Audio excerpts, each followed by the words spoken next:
Welcome, everybody. Joining us today, we have Jeremiah Wilson. He's the founder and CEO of Conversa and co-founder of ListenForce. For those that may not be familiar with Jeremiah, he founded Conversa back in 2001, and he's been involved with sales and customer service coaching and training really ever since. Conversa focuses today on providing the most robust call tracking solution on the market with a number of tools for both tracking your marketing effectiveness and for improving your team's performance. ListenForce uses recorded phone calls to analyze team performance and then assign training videos based on the phone skills that the team members need to improve on. So I just wanted to say welcome, Jeremiah, and thank you so much for joining with us and letting us share this with our listeners. Well, thank you, Mike. It's a pleasure to be here. We've been working with Stochastic for many years, and we've studied 600,000 calls together, 40,000 hours of customer conversations, and over that time I've learned a lot about the elements of a good sales call, and I'm glad we can be here together today to talk about it. Exactly, Jeremiah. That's why we decided to get together and just share some of those findings with our listeners. A lot of people are surprised by what we found. But what we found is that there are really some key actionable elements to handling calls from customers successfully. And if the people we have answering our phone calls stick to some of the basics, it can dramatically improve how much business our clients close. It's actually shocking at how bad it can really get out there. And I find a lot of times I'll share these calls with owners, and they'll just cringe, and I'm actually there consoling them during that process. But good phone calls are easy if you train the people correctly, and if you don't have a good training program or a good follow up with them, things can get pretty scary. So I think the best way to do this is I'd like to start by playing a call, because that's what it's about. I don't want to just talk this whole time. I think if we could play a call, it could be quite helpful.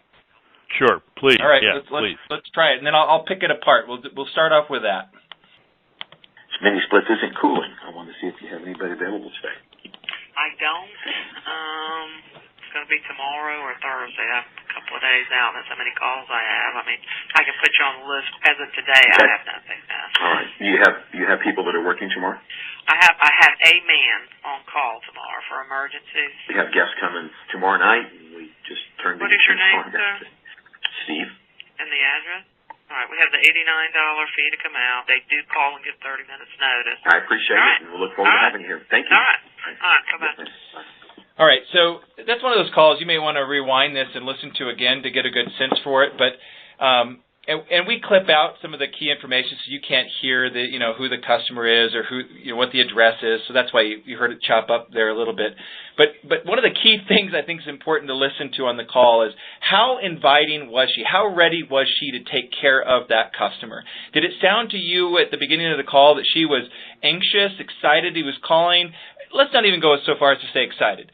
Did it sound like she wanted the business? Did it sound like she wanted to help him? Did she make it easy? And if you actually go back and listen, you're going to hear that she was pretty much saying, no, like, we can't do this. We're not ready.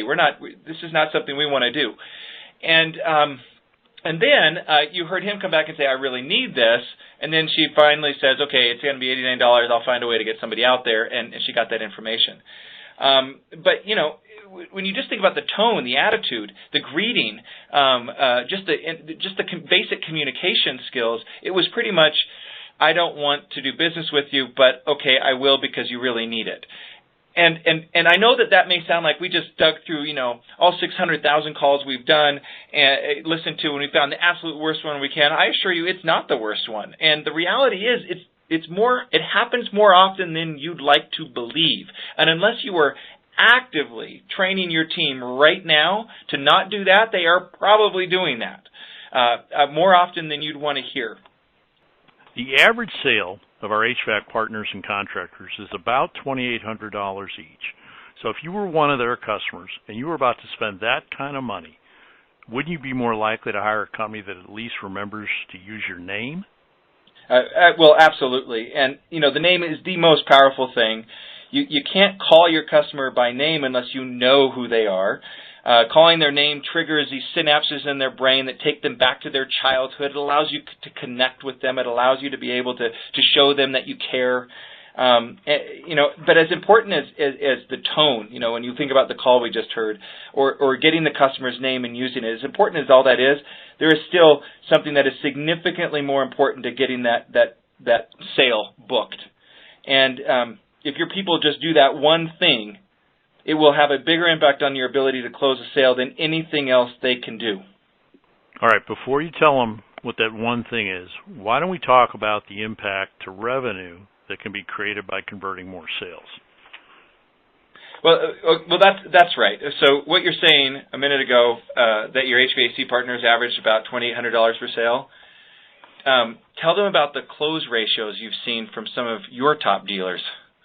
Okay. For a larger HVAC company in the typical parts of the country, the average new customer sale is about $2,800.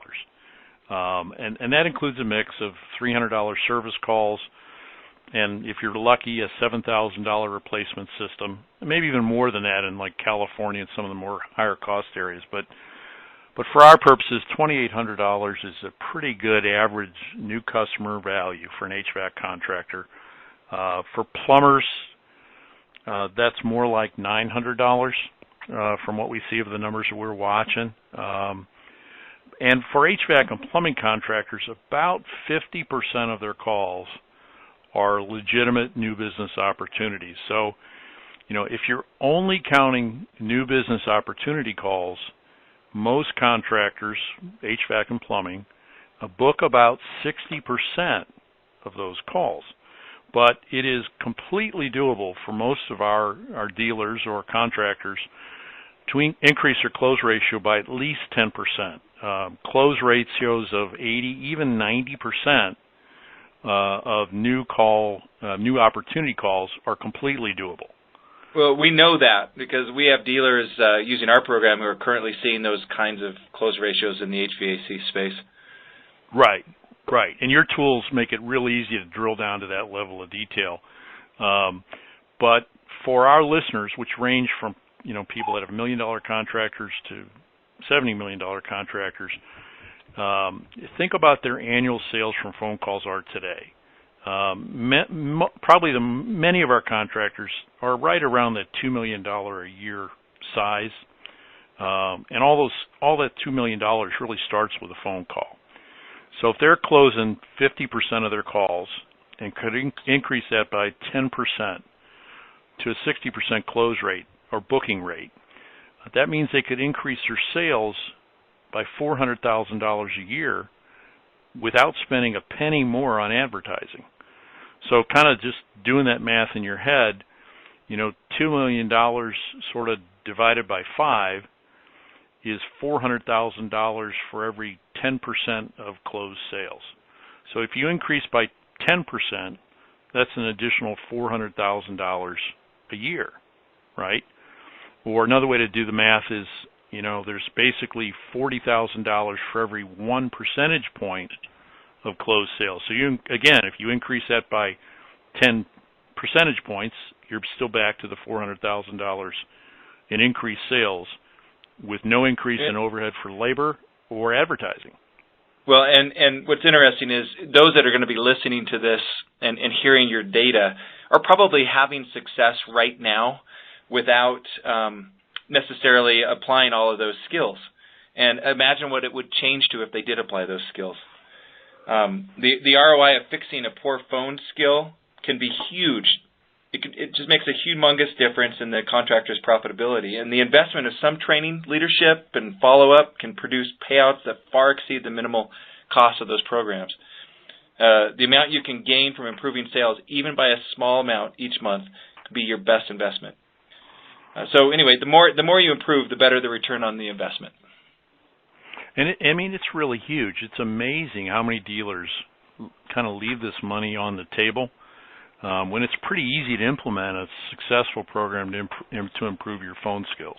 And I say that's easy, but it's easy if you have all the tools that you have at your disposal. Well, yeah. So let me go over a couple of those skills. I think it'll give the listeners a good sense. We're talking about basic skills. These are skills that they've been around since Brian Tracy was decades ago was talking about sales skills. Let me share a few. So first is connect. This means getting a customer's name, asking the right questions to find out what the customer is looking for. It's a connection with them to start off on the right foot with the right tone. It's leaving the customer saying, "These guys can help me. I'm hearing yes. This is positive." So you want to start with a connection. Number one, a connection. Number two, you want to show that you're listening. So this is the second most important thing. And how do you show that you're listening? You got to ask good questions to get them talking, and then you got to be able to repeat back what you're hearing and show them that you're listening. So one of the things that I find is we're good at asking the minimum amount of questions, like give me the square footage, or give me the what's your current unit. And we'll ask some basic questions, but we won't get into actually understanding who's in the home, how do they like it, how do they use it, what have they used in the past. And then it doesn't give us any chance to listen and learn. So that's the second thing. You build that connection, then you listen, then you get into acknowledging. And when it comes to acknowledging, this is being able to say, I can help you, I can do this. You called the right place. Very positive. You don't have to get corny or ridiculous with it, but you got to let them know, I'm here for you. And that acknowledgement we found is just huge in being able, if somebody will actually take the time to take ownership of the call, that's what acknowledgement is. I'm taking ownership, and I'm going to put you at ease, and I'm going to be the last place you need to call. Boy, it makes a huge difference on the call. And what's interesting is that, up to this point on the call, the salesperson, and the CSR really is a salesperson, they haven't had to even sell anything yet. Yeah, that's right. I mean, really, sales is customer service, and customer service is sales, if you do it right. And the fact is, if you just are nice and you get the basics done, selling happens on its own. People want to work with you. So that is where the actual selling starts, is that connection, that listening, and that acknowledgement. And the next thing we watch for at this point is whether the agent is able to make a good recommendation. Do they understand what to actually tell the person after they've figured out what they want? If they really listen to what the customer had to say, you're able to effectively acknowledge the customer's needs, and then it's really easy for them to recommend the service or products that the dealer offers to solve their problem. But we haven't even gotten to the number one thing that is the biggest predictor of whether a sale is made on the phone. Well, hold off on that for another minute. Let's just talk a little bit more about how we can use e-learning to improve some of the skills you already shared with us. I think it's a really a new development that I think we need to talk a little bit about first. Yeah, and it's one I'm really excited about. So one of the benefits that Stochastic clients have is access to some really powerful tools to improve their customers' performance. So first of all, Conversa's call tracking is able to tell you whether your marketing's working. And it can measure the response rates to ads via the phone calls you get. With the reporting available, it can tell you whether you have the right leads coming in, and more importantly, how your team is handling those leads. And you have the tools to listen to recordings of your calls and use them to help your team improve their phone skills. And in addition, you can now get e-learning videos to help your team get training on their weakest phone skills.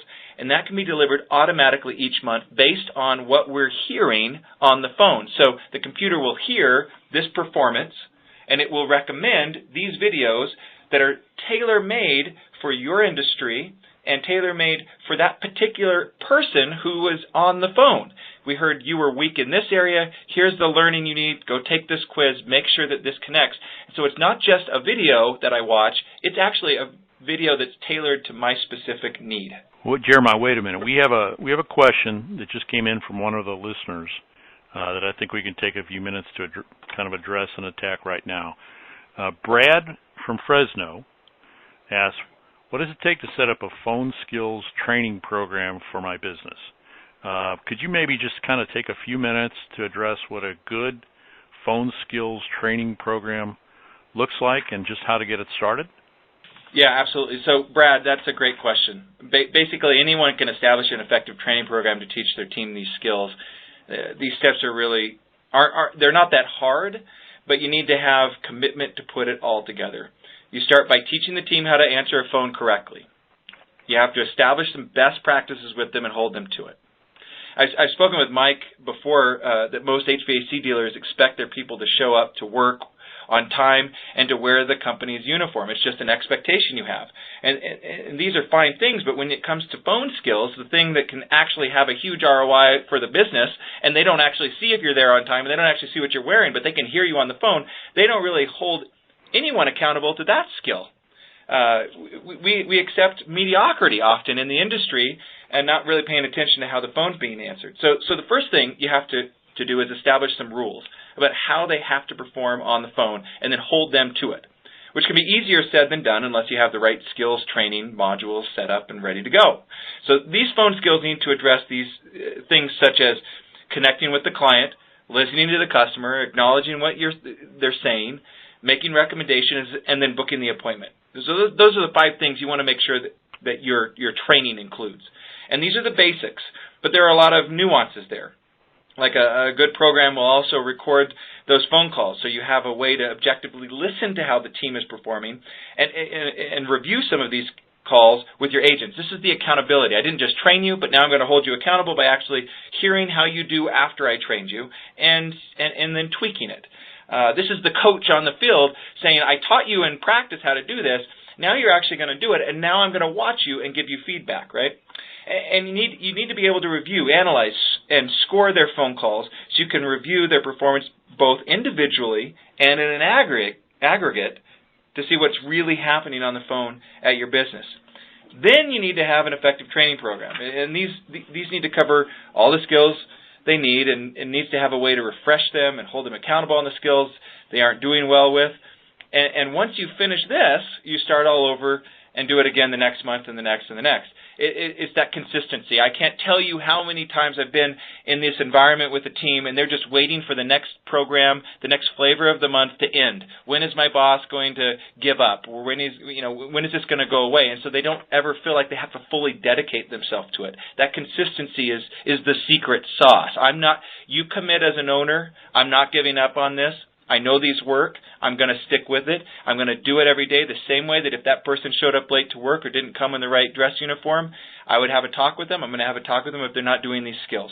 You have to have a system that can hold all of these pieces together and make it easy to do them consistently month after month until everyone is performing well. Wow, that's a lot to unpackage there. Well, there is, and I wouldn't be surprised if some of your listeners might be feeling a little overwhelmed at this point. But that's okay. There's a lot of stuff that has to happen here, and it takes commitment and time. And they didn't get into this business to become phone coaches and phone trainers, and they came in because they're good at what they do with HVAC or plumbing or electric or whatever it is that they're good at. So you have to be thoroughly committed to improving, and that starts from the top down. And if you don't do it, remember that the pain won't get any better. You have to make the commitment. The ROI is just too significant. Earlier in this webinar, we listened to a really painful call. With the tone, it just didn't seem like she really cared that much, and while she might have gotten the information, it just wasn't solid. I've traveled all over the country doing trainings with business owners in multiple industries, including HVAC, automotive, glass, rent-to-own, and more. And during these trainings, we'll often call a competitor of one of the participants and listen to how the competitor handled the phone. And because only 20% of calls are handled well, it isn't surprising when they don't do well on the call. And then we ask for one of the owners to volunteer for us to call their location, somebody in the class. And there are a few things, there are probably not things more painful than that for a business owner to actually call up and know that they've invested, their life in this business, millions in this business, and then somebody answers the phone, it just doesn't seem like they care. Or they may be really knowledgeable, but they're busy and they don't put the time into the call. Or they may not even know what they're talking about, or they just may sound rude. And if you aren't objectively listening to your calls, the chances are pretty good that your calls are being handled just like the one we listened to earlier in this webinar. So 80% of calls out there are not handled well. Well, fortunately, our listeners don't need to feel completely overwhelmed. And, as difficult as all this might seem right now, it's really easy to do with a little help. In our next webinar, we're going to talk more about some things that you've done along the way to make these steps, and there's a lot of steps, much easier. Yeah, we're going to talk about some tools we have to give all of this structure so it can be consistent. This includes the right training package, assessment tools, reporting, follow-up mechanisms that you need to be successful. So today, we've talked about the nuts and bolts of why ignoring customer calls can be painful and what the ROI is for fixing the problem. We went over the basics of what a successful training program looks like, and in the second webinar in our series, we're going to cover the step-by-step of how to implement a successful training program, as well as some of the best practices that you've seen. Well, speaking of best practices, we still haven't talked about the number one thing that we've found affects close ratios on customer calls. All right, so let's kind of share that. What is the one thing that has a bigger impact on sales than anything else you've measured? And I was surprised when we did the math on this. What has the biggest impact on sales? Yeah, well, as I mentioned, we found that connecting with the customer, listening and acknowledging their needs, and then making the right recommendations for services or products that can meet those needs are all important elements of a call. But the number one most important thing that has to happen on every successful customer call is that sales reps have to ask for the business. You can greet the customer with a friendly tone and use their name. You can, that's a connect.